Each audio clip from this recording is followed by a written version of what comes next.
Well, ang Boston, in-order namin ni Congressman Leo Plaza kay Billy Abbott. While nag-uusap sila ni Billy Abbott, nagbabasa ako ng magazine, nakita ko itong Boston sa magazine. Sabi ko, sir, order ka dyan kay Billy Abbott ng Boston Roundhead kasi maganda, pinakita ko pa sa kanya. Kay Billy Abbott kami kumukuha. So may mga Roundhead kami na binibili.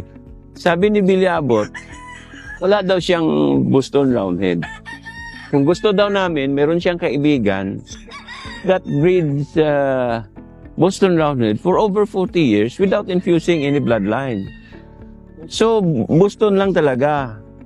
Sabi niya, sige, can you send me one trio of Boston Roundhead? So, pinadala. Pagdating, ubod ng pangit, kaibigan niya siguro, nagbe-breed lang ng Boston to Boston, Boston to Boston, Boston to...